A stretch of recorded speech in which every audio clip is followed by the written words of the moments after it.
Okay, तो question number 10 देखो भाई, ये अच्छा क्वेश्चन है, मतलब कठिन नहीं है, अच्छा क्वेश्चन है ना, दोनों में फर्क होता है।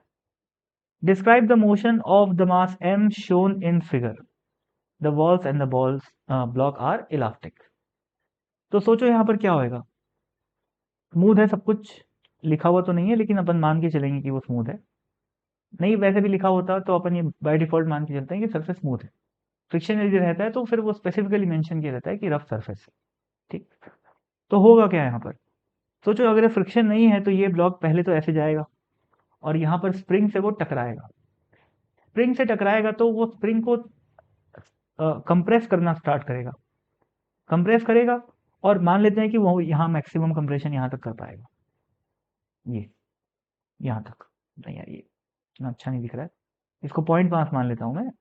ये पॉइंट मास है और ये स्प्रिंग है, वैसे तो पॉइंट मास ही मानना है अपने को। तो मान लेते हैं कि मैक्सिमम कंप्रेस करके वो यहाँ पर, सोचो यहाँ पर एसटीएम स्टार्ट हुआ है क्योंकि यहीं पर स्प्रिंग फोर्स लगना स्टार्ट हुआ है।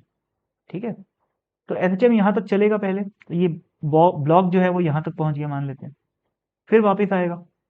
सोचो दबाते समय स्प्रिंग को जब वो कंप्रेस कर रहा है तो स्प्रिंग फोर्स लग रहा है, वापस से जब वो अपनी मैक्सिमम कंप्रेशन से मीन पोजीशन पे आ रहा है तो भी फोर्स लग रहा है, तो एसटीएम कंटिन्यू रहेगा। पर ये जो ब्लॉक है वो इस स्प्रिंग के साथ जुड़ा हुआ नहीं है, तो जैसे ही स्प्रिंग अपनी नेचुरल लेंथ में आएगी, यानी कि ब्लॉक जब एक राउंड ऐसा और ऐसे लगा के वापस आ जाएगा, तो ये ब्लॉक, अब ब्लॉक तो क्या करेगा, अपने इनर्शिया की वजह से आगे जाने की कोशिश करेगा यहाँ पर स्प्रिंग तो नहीं जाएगी। स्प्रिंग क्यों जाएगी भाई, दोनों चिपक थोड़ी ना रखे हैं, तो स्प्रिंग तो वहीं रुक जाएगी।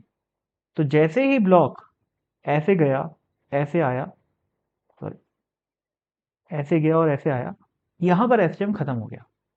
उसके बाद क्या चलेगा, उसके बाद सिंपल एक स्मूथ सरफेस है, स्मूथ सरफेस में हो जाएगा, टकरा के इलास्टिक कोलिजन से सेम वेलोसिटी के साथ, सेम स्पीड के साथ वापस आ जाएगा। तो अपन ऐसा बोल सकते हैं कि इस ब्लॉक का जो मोशन है उसका आधा हिस्सा एसएचएम है, क्योंकि इस एसएचएम में केवल मीन पोजीशन से लेकर राइट एक्सट्रीम तक की कहानी ही पूरी हुई है। मीन पोजीशन से लेफ्ट एक्सट्रीम में तो वो जा ही नहीं पा रहा है क्योंकि स्प्रिंग और ब्लॉक अटैच नहीं है। ठीक, तो बस यार इतनी सी बात है, ये इसका मोशन होगा। अब उसको डिस्क्राइब करने के लिए बोला है तो वो तो सब्जेक्टिव बात हो गई ना, तो कैसे भी डिस्क्राइब कर सकते हो उसको, उसको आधा एसएचएम बोल लो या कुछ और। वैसे एसएचएम तो नहीं है ये, क्योंकि एसएचएम का तो मतलब ये होता है ना कि मोशन हमेशा force should be equal to minus K X, तो ऐसा तो नहीं हो रहा है, फोर्स तो केवल थोड़ी दूर के लिए लग रहा है। ठीक है, तो आधा एसएचएम जैसा तो खैर कोई टर्मिनोलॉजी होता भी है कि मेरे को पता नहीं, वो तो मैं ऐसी बोलचाल की भाषा में यूज कर दिया। पर ये एसएचएम नहीं है, पर ये एक पीरियोडिक मोशन है, ये एक रिपीटेटिव मोशन है। ठीक है, जिसका आधा हिस्सा एसएचएम से मैच कर रहा है, इतना तक बोलना ठीक रहेगा। और बस, और क्या खत्म।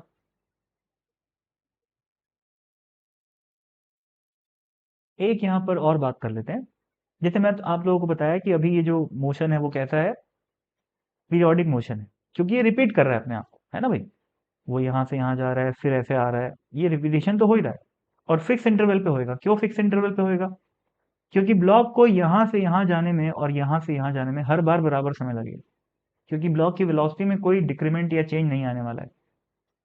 ठीक है ना, एनर्जी कंजर्व है, तो हर बार ब्लॉक जब इस स्मूथ वाले सरफेस पे आएगा तो वो, स्मूथ बोलता हूँ सॉरी, जहाँ पर स्प्रिंग का कोई इफेक्ट नहीं, उस सरफेस पे आएगा तो कांस्टेंट स्पीड के साथ ही वो आगे पीछे करेगा, और यहाँ पर वो एसएचएम की तरह बिहेव करेगा। तो सोचो टाइम पीरियड, क्या मैं बता सकता हूँ, ये एसएचएम तो नहीं है पर ये पीरियोडिक मोशन तो है। तो पीरियोडिक मोशन का टाइम पीरियड क्या होता है, एक ऑसिलेशन खत्म होने में जितना समय लगे। तो सोचो भाई इस ऑसिलेशन का, इस पीरियोडिक मोशन का इतना हिस्सा तो एसएचएम है, तो इतना काम करने में उसको कितना समय लगेगा, T/2। एसएचएम का टाइम पीरियड क्या होता है, 2π√m/k, इसका आधा यानी कि 1/2, प्लस सोचो इस ब्लॉक को यहाँ से यहाँ जाने में कितना समय लगेगा, L/v, और फिर वापस यहाँ से यहाँ आने में कितना समय लगेगा, L/v। तो और कितना टाइम लगा अपने को एक्स्ट्रा, 2L/v।